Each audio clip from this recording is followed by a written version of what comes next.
Gerai, patrauk iki galo. Patrauk, finišą. Gerai, Rugilė, padėk ir finišas.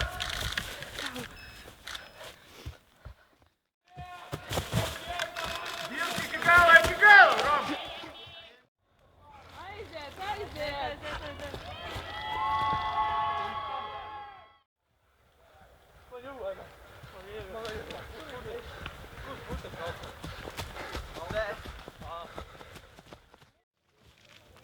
What's up? Easy win, man.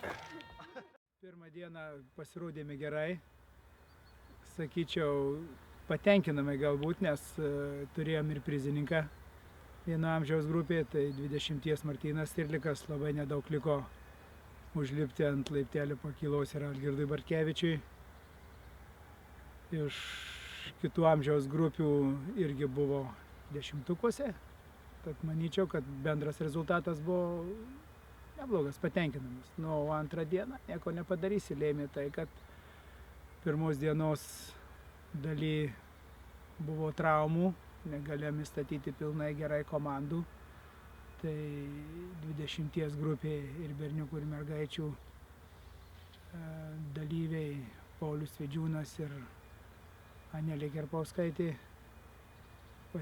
pasinarino raiščius ir negalėjo startuoti pilna jėga.